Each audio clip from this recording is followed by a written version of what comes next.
നമ്മൾ കഴിഞ്ഞ തവണ കണ്ട ലങ്ക സ്വർണത്തിൽ തീർത്തതാണെങ്കിലും കാലപ്രവാഹത്തിൽ അത് നശിച്ചുപോയി. എന്നാൽ ഭൂമിയിൽ മറ്റൊരു നഗരമുണ്ട്. പ്രളയം വന്നാലും നശിക്കാത്ത, കാലത്തിന് തൊടാൻ കഴിയാത്ത കാശി. പുരാണങ്ങൾ പറയുന്നത് കാശി ഭൂമിയുടെ ഭാഗമല്ല എന്നാണ്. അത് സാക്ഷാൽ മഹാദേവന്റെ ത്രിശൂലത്തിന്മേലാണ് നിലകൊള്ളുന്നത്. പ്രപഞ്ചം മുഴുവൻ പ്രളയത്തിൽ മുങ്ങിയാലും ത്രിശൂലത്തിന്മേലുള്ള ഈ നഗരം മാത്രം സുരക്ഷിതമായിരിക്കും. പ്രപഞ്ചത്തിന്റെ സൃഷ്ടിക്ക് മുൻപേ ഉണ്ടായ പ്രളയകാലത്തും നശിക്കാത്ത ആ അവിമുക്ത നഗരത്തിന്റെ കഥ. ഈ കഥ ആരംഭിക്കുന്നത് ശിവപാർവതി വിവാഹത്തിന് ശേഷമാണ്. തന്റെ പിതാവായ ഹിമവാന്റെ വീട് വിട്ട് മഹാദേവനോടൊപ്പം ഇറങ്ങിയ മാതാ പാർവതി തനിക്ക് മാത്രമായി ഒരു നിജഗ്രഹം, അതായത് സ്വന്തം വീട് വേണമെന്ന ആഗ്രഹം പ്രകടിപ്പിച്ചു. പ്രപഞ്ചത്തിന്റെ കോലാഹലങ്ങളിൽ നിന്നും മാറി സമാധാനമായി വസിക്കാൻ കഴിയുന്ന ഒരിടമായിരുന്നു മാതാ പാർവതി ആഗ്രഹിച്ചത്. പ്രിയതമയുടെ ആഗ്രഹം നിറവേറ്റാനായി മഹാദേവൻ ഒരു ദിവ്യ നഗരം തേടി യാത്ര തിരിച്ചു. പല ലോകങ്ങളും മാനങ്ങളും അദ്ദേഹം സന്ദർശിച്ചെങ്കിലും ഒരിടവും അദ്ദേഹത്തിന് തൃപ്തികരമായി തോന്നിയില്ല. ഒടുവിൽ സൂര്യചന്ദ്രന്മാരെക്കാൾ തേജസ്സുള്ള ഒരു നഗരം അദ്ദേഹത്തിന്റെ ദൃഷ്ടിയിൽപ്പെട്ടു. അതായിരുന്നു കാശി. കാശി കണ്ട മാത്രയിൽ തന്നെ മഹാദേവന് അത് പ്രിയപ്പെട്ടതായി മാറി. ഭൂമിയിലുള്ളതെല്ലാം നശ്വരമാണെന്നും പ്രളയകാലത്തെല്ലാം നശിച്ചു പോകുമെന്നും മഹാദേവൻ അറിയാമായിരുന്നു. എന്നാൽ തന്റെ പ്രിയപ്പെട്ട കാശിയെ എന്നും സംരക്ഷിക്കാൻ അദ്ദേഹം ആഗ്രഹിച്ചു. അങ്ങനെ മഹാദേവൻ തന്റെ ത്രിശൂലം മുന്നോട്ട് നീട്ടി കാശി നഗരത്തെ ഭൂമിയിൽ നിന്ന് ഉയർത്തി ത്രിശൂലത്തിന്റെ 3 മുനകളിലായി സ്ഥാപിച്ചു. ഇങ്ങനെ കാശിയെ സൃഷ്ടിനാശങ്ങളുടെ ചക്രത്തിൽ നിന്നും പ്രളയത്തിന്റെ നിയമങ്ങളിൽ നിന്നും അദ്ദേഹം മുക്തമാക്കി. അതുകൊണ്ടാണ് പ്രളയകാലത്ത് പ്രപഞ്ചം മുഴുവൻ നശിച്ചാലും കാശിക്ക് നാശം സംഭവിക്കില്ല എന്ന് പറയുന്നത്. കാരണം അത് ഭൂമിയിലല്ല നിലനിൽക്കുന്നത്, മഹാദേവന്റെ ത്രിശൂലത്തിന്മേലാണ്.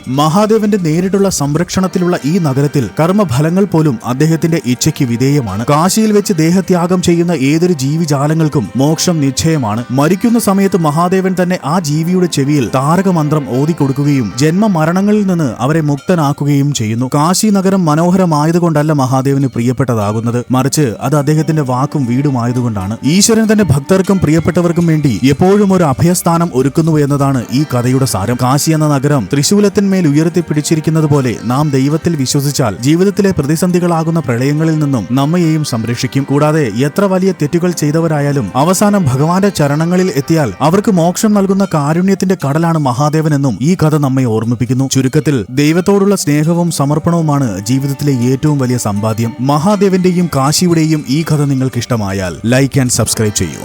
ഓം ഗൗരി ശങ്കരായ നമഃ.